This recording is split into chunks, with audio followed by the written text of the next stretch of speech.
నీకు నచ్చిన ఆర్జే ఎవరు, ఎందుకు? నాకు నచ్చిన ఆర్జే అంటే చాలామంది ఉన్నారన్న. అంటే నా కెరియర్ స్టార్టింగ్ నుంచి RJ Chaitu, same colleague, Raj, మంచి సెన్స్ ఆఫ్ హ్యూమరు, ప్రతీక. నేను వచ్చిన టైంలో అసలు అసలు ఒక ట్రెండ్ సెట్. రేడియో హైదరాబాద్కి రేడియో ఇండస్ట్రీకి ఒక మోస్ట్ ఐకానిక్ పర్సన్ అనమాట ఆర్జే ప్రతీక్.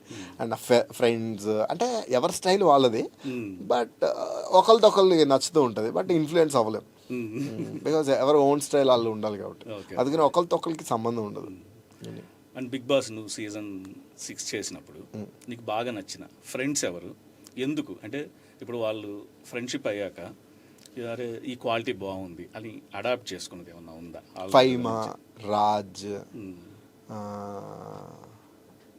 చంటన్న, అభినయ్ అక్క, వీళ్ళంతా నేను ఎక్కువ వీళ్ళతోటే ఉండేవాడిని. నేను రాజ్, ఫైమా అయితే ఒకటే బెడ్ కొట్టుకుంటూ ఉండేటోళ్ళం, తిట్టుకుంటూ ఉండేటోళ్ళం, అంతా ఉండేది. ఎందుకంటే మేము ఎప్పుడు ఒకళ్ళనొకళ్ళు ఎప్పుడు నామినేట్ చేసుకోలేదు. Because big boss nomination process ఏంటంటే ఇంట్లో నుంచి ఎవరు బయటికి వెళ్ళిపోవాలనుకుంటున్నారో వాళ్ళని నామినేట్ చేయండి. బికాస్ మేము అందరం కలిసి ఉండాలనుకున్నాం కాబట్టి మేము ఎవరు నామినేటెడ్ ఈచ్ అదర్ అనమాట. సో నేను ఫైమాలో నేర్చుకున్నది ఏంటి అంటే ఆ సెల్ఫ్ కాన్ఫిడెన్స్. బికాస్ అమ్మాయి ఎలా ఉంటుందో దానికి తెలుసు. ఆ అమ్మాయి మీద బోల్డ్ అంత మంది పంచులేస్తారు, బట్ వాటన్నిటిని కూడా ఎదుటివాడు నవ్వుతున్నాడు, ఎదుటివాడు హ్యాపీగా ఉంటున్నాడు అని చెప్పేసి అవన్నీ తనను తీసుకునే క్వాలిటీ నాకు చాలా బాగా నచ్చింది. బికాజ్ ఎదుటివాడు ఎంటర్టైన్మెంట్ కోసం you are like a candle. నువ్వు కరుగుతున్న విషయం నీకు తెలుస్తుంది, but you are happy to giving light. So నాకు ఆ క్వాలిటీ నాకు చాలా ఇష్టం అనమాట. అట్ ద సేమ్ టైం రాజులో ఏంటంటే ఆ ఇంట్రోవర్ట్కి ఎక్స్ట్రోవర్ట్కి మధ్యలో ఒక చిన్న సఫికేషన్లో బోల్డ్ అంత ఫన్ వస్తూ ఉంటుంది. సో ఆడికి ఏంటంటే కొన్ని సిచ్యువేషన్స్లో మనం బయటికి ఎక్స్ప్లోర్ అవ్వాలి, ఇలా ఉండాలి అలా ఉండాలి అని చెప్పేసి. సో అలా రిజర్వ్డ్గా ఉండే వాటిలో రాజులో నాకు ఆ క్వాలిటీ ఇష్టం అనమాట. అండ్ అలాగే చంటన్ ఏంటంటే టైమింగ్, అసలు ఎక్స్ట్రాడినరీ టైమింగ్. లైక్ నాకు కృష్ణ భగవాన్ గారి తర్వాత చలాకి చంటన్న టైమింగ్ నాకు చాలా ఇష్టం. నేను ఎందుకంటే హౌస్లో ఎక్స్పీరియన్స్ చేసినాయి కాబట్టి. అండ్ అభినయ్ అక్క లైక్ అంటే అసలు మనసులో ఏది పెట్టుకోకుండా చాలా ప్యూర్ ఉండేది. అండ్ ఆరోహి కానీ, అండ్ గీతు, సత్య, వీళ్ళంతా చాలా మంచి ఫ్రెండ్స్. నాకు మేజర్లీ ఎక్కువ క్లోజ్ అని అంటే హౌస్లో ఉన్నప్పుడు రాజ్, ఫైమా, చంటన్న, అభినయ్ అక్క. బయటకు వచ్చిన తర్వాత ఎక్కువ క్లోజ్ అయింది అర్జున్ కళ్యాణ్. చాలా టిపికల్గా ఉంటాడు కదా చూడడానికి అర్జున్ కళ్యాణ్. చూడడానికి అర్థమైతే వీడు మన బ్యాచ్ అనే ఫీలింగ్ ఉంటుంది. ఒకవేళ ఒక చూడడానికి లుక్ వాడికి కనెక్ట్ అయ్యానికి ఎవరైనా అంతే. ఇప్పుడు మనం ఎంత టఫ్ సిచ్యువేషన్ అయినా, టఫ్గా ఉన్నా మన ఫ్రెండ్స్ అయ్యామనుకోండి, ఆ వేవ్ లెంత్ సెట్ అయిపోతుంది. ఆర్ఎల్స్ ఆ వేవ్ లెంత్ సెట్ కాకపోతే ఎదుటి ఏంటంటే యాటిట్యూడ్ అనుకుంటాం. సో అట్లా వాడు కనెక్ట్ అయితే అందరికీ నచ్చుతాడు. కనెక్ట్ అవ్వని వాళ్ళకి ఏంటి ఇలా యాటిట్యూడ్ చూపిస్తున్నాడు అనే ఫీలింగ్ ఉంటుంది. But he's a very good. ఇంకోటి ఫైమాతో నువ్వు డాన్స్ షో చేసావు కదా, నా లైఫ్లో నువ్వేం సాధించేవరా అని వెనక్కి తిరిగి చూసుకుంటే నేను బీబీ జోడి టైటిల్ కొట్టిన నా జోనర్ కాంది అని చెప్పేసి నేను చాలా ప్రౌడ్గా చెప్తాను. ఫేర్వెల్ పార్టీ, ఫ్రెషర్స్ పార్టీలో కూడా నేను ఎప్పుడు డాన్స్ చేసాను. ఎందుకంటే నా డాన్స్ ఎలా ఉంటుందో నాకు తెలుసు, నాకే నవ్వొస్తూ ఉంటుంది. బట్ స్టార్టింగ్ ఏంటంటే నేను పేరు సెలెక్ట్ చేసినప్పుడు ఇంతమంది టాప్ కంటెస్టెంట్స్ ఉన్నారు, మంచి డాన్సర్లు ఉన్నారు, మహా అయితే ఫస్ట్ వీక్ ఎలిమినేషన్ ఉండదు కాబట్టి సెకండ్ వీక్ మనమే అని ఫిక్స్ అయ్యాం. తర్వాత ఏమైందనంటే ఫైమాకి డ్యాన్స్ అనేది చాలా ఇష్టం అనమాట. యాక్చువల్గా తన ఫస్ట్ ఇండస్ట్రీకి ఒక మంచి డాన్సర్గా ప్రూవ్ చేసుకుందామని ఇండస్ట్రీకి వచ్చిందంట. తర్వాత తన లక్ చేంజ్ అయ్యి కమెడియన్గా మంచి సక్సెస్లో ఉండింది. సో నా డిఫెక్ట్ వల్ల, నా ప్రయత్న లోపం వల్ల ఎదుటివాడి ప్యాషన్ పోకూడదు, ఎదుటివాడి డ్రీమ్స్ కొలాబ్స్ అవ్వకూడదని నా జోనర్ కాకపోయినా అమ్మాయి అంటే ఒక గంట వచ్చి ప్రాక్టీస్ చేసి నేర్చుకుని వెళ్ళిపోయేదన్న. నాకు కాలు పెట్టమంటే ఒళ్ళొంగేది కాదు ఆ బాడీ. ఇప్పుడు మైకేల్ జాక్సన్ స్టెప్ వేస్తే ఎంత స్టైలిష్గా ఉంటుంది, నేను చేస్తే బర్రె లెక్క ఉండేది అనమాట. అటు ఇటు అటు ఇటు ఇసురుతుంది కదా, అట్లా ఉండేది. కానీ చాలా కష్టపడినా, చాలా హార్డ్ వర్క్ చేసా. మాస్టర్స్ కృష్ణ మాస్టర్ కానీ, చారి మాస్టర్, వీళ్ళందరూ చాలా హెల్ప్ చేశారు. నేను ఒక్కన 6 గంటలు 7 గంటలు ప్రాక్టీస్ చేసేటోను. ఆ అమ్మాయి ఒక గంటలో నేర్చుకుంటూ వెళ్ళిపోయింది. సో ఇంకా డే బై డే ఆ కసి ఫైర్ పెరిగింది. టాప్ 5లో ఉండాలని అయితే అనుకున్నాను. ఐ నెవర్ థాట్ నేను ఒక టైటిల్ విన్ అవ్వాలనే థాట్ నాకు ఎప్పుడూ లేకుండే. బట్ దగ్గరికి వెళ్ళేసరికి కసి అయితే పెరిగింది. I'm happy. సో నీకు వచ్చిన బెస్ట్ కాంప్లిమెంట్ ఏంటి డ్యాన్స్కి సంబంధించి?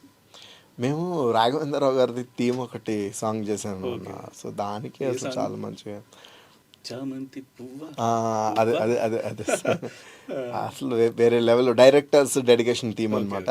మొత్తం పూలతోటి పళ్ళతోటి చేసినాం. అసలు సూర్య ఇప్పటి వరకు వేసిన డాన్స్ పర్ఫార్మెన్సెస్ అన్నిటిలోని నీ గ్రేస్ కానీ నీ ఎక్స్ప్రెషన్స్ కానీ నీ స్పీడ్ కానీ ఇది కానీ పర్ఫెక్ట్గా చేసా ఉన్నారు. చాలా మీ జన్మకి డాన్స్ ఆ డాన్స్ షో టైటిల్ గెలిచిన తర్వాత మళ్ళీ నేను ఎప్పుడు డాన్స్ చేయలేదు. అవునా? అయితే బేసిక్గా మనం మిమిక్రీ చేసిన అంటే స్క్రీన్ ప్రెజెన్స్ ఉన్న వాళ్ళు మనం స్క్రీన్ మీద చాలా తక్కువ చూసుకుంటాం. నచ్చదు మనకి. ఫస్ట్ ఆఫ్ ఆల్ మనం చేసుకుంటే మనకు నచ్చదు. మనకి చాలా మంది ఫ్యాన్స్ ఉంటారు కానీ నా వాయిస్ కి చాలా మంది ఫ్యాన్స్ ఉంటారు, బట్ నా వాయిస్ నాకు నచ్చదు. కొంచెం ఏదో అంటే ఓవర్లాప్ చేసేస్తా. కానీ డాన్స్ షో చేసిన తర్వాత బాగా చేశాను నేను మనసులో, బయటికి చెప్పకపోయినా ఇది చాలా బాగా చేశాను అనిపించింది డాన్స్. ఏది అదే song Prabhas birthday special mashup కూడా చేసాం అది. అండ్ క్లైమాక్స్ జనగణనం ఆ సాంగ్ అయితే అన్న నేను ప్రాణం పెట్టి చేసా. ప్రాక్టీస్లోనే ఐ వాస్ డిసైడెడ్ కొడుతున్నాం ఈ సాంగ్తో అని చెప్పేసి. అసలు నాకు ఇప్పుడు తలుచుకుంటే కూడా ఐ గాట్ గూస్ బంప్స్. ఆ రేంజ్లో నాకు ల్యాడర్ ఉంటుంది కదా ఇక్కడ కట్ అయిపోయింది. Still I have marks. ఆ ప్రాక్టీస్లో ఇదంతా కూడా బ్లడ్. నేనేం చేసిన సెమీఫైనల్స్కి 2 days ముందు 3 days ముందు మాకు సాంగ్కి చేసుకోవడానికి 1 week గ్యాప్లో 2 songs చేయాలి. ఒక సాంగ్ ప్రాక్టీస్ చేసా, మధ్యలో 1 day గ్యాప్ వచ్చిందని శ్రీశైలం వెళ్ళాం.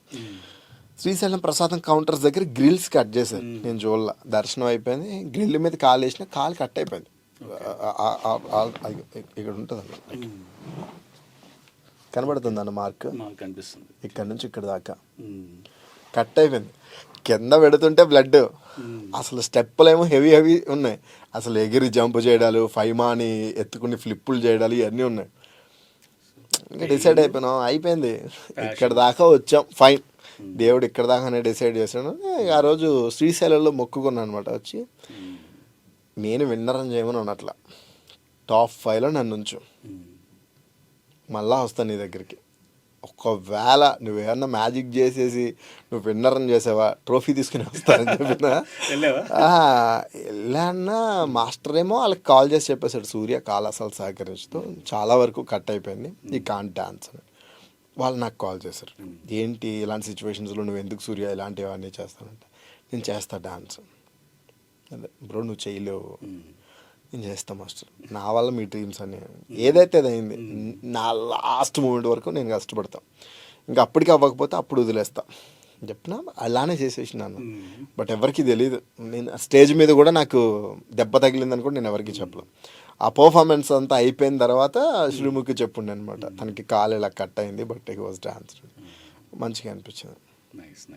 ఏమైనా హార్డ్ వర్క్ అనేది పెయిడ్ ఆఫ్ డెఫినెట్లీ. నువ్వు కష్టపడటం నీ సొంతం అయితే విజయం నీ కాళ్ళ దగ్గరికి వస్తుంది. Practical experience. ఫస్ట్ అయితే ఇష్టపడి చేసే ఏ పనికైనా సక్సెస్ అనేది దాని అంతటా అది అడిషనల్గా వస్తుంది అనమాట. మనం చేసిన దానికి అది బోనస్. అది అవును, సీరియస్. అసలు ఇష్టం లేకుండా డాన్సర్ అసలు అంటే నేను స్టిల్ ఇప్పుడు చెప్తాను, టైటిల్ విన్నర్ అయినా కూడా ఐ డోంట్ డాన్స్ నాకు సెట్ అయ్యే వేవ్. దట్టు ఇంకోటి ఏంటంటే హైట్గా ఉండేవాళ్ళు డాన్స్ చేస్తే కొంచెం ఆడిగా ఉంటుంది. నువ్వు అనుకుంటావు హృతిక్ రోషన్ ఎలా ఉంటుంది? హృతిక్ రోషన్ మజిల్స్ ఎట్లా ఉంటుంది అన్న, నిజంగా చెప్తున్నా. హృతిక్ రోషన్ డాన్స్ చేస్తే డాన్స్ ఎవడో చూడు, మరి అమ్మ 6 pack ఎట్లా చేసిండ్రా, ఈ చెస్ట్ ఎట్లా బిల్డ్ చేసిండ్రా, ఇట్లానే ఉంటాయి. ఎంత బ్యూటీ ఉంటుంది తెలుసా. ప్రభుదేవ గారి కానివ్వండి, వాళ్ళు కొరియోగ్రాఫర్స్, ఇండియన్ మైకల్ జాక్సన్ ఇట్లా అసలు నేషనల్ అవార్డ్ విన్నింగ్ సాంగ్ అది. సో సూర్య, జనరల్గా ఇప్పుడు మనకు మిమిక్రీ వాయిస్ ఉందంటే ఆట పట్టిస్తుంటాం. ఎవరిని ఆట పట్టించావు అసలు? అరే పొట్లో పడిపోయింది అనేవాళ్ళు అంటే కొంతమందిని. నేను ఈ పీజీ చదువుతున్నప్పుడు మా లెక్చరర్స్ని, మా ఫ్రెండ్స్ని, వీళ్ళందరినీ ఏడిపించి రీఛార్జీలు చేయించుకునేట్టున్నాను ఫీమేల్ వాయిస్లో మాట్లాడి. నేను పక్క డిపార్ట్మెంట్, ఈరోజు మీరు గల్ల షర్ట్ వేసుకొచ్చారు కదా, మై గాడ్ మనీ వస్తున్నాడు, నేను మళ్ళీ కాల్ చేస్తాను. ఏమైంది అని మెసేజ్, రీఛార్జ్ అయిపోయింది, రీఛార్జ్లు వచ్చాయి. ఉండేది. బట్ తర్వాత తెలిసిపోయింది.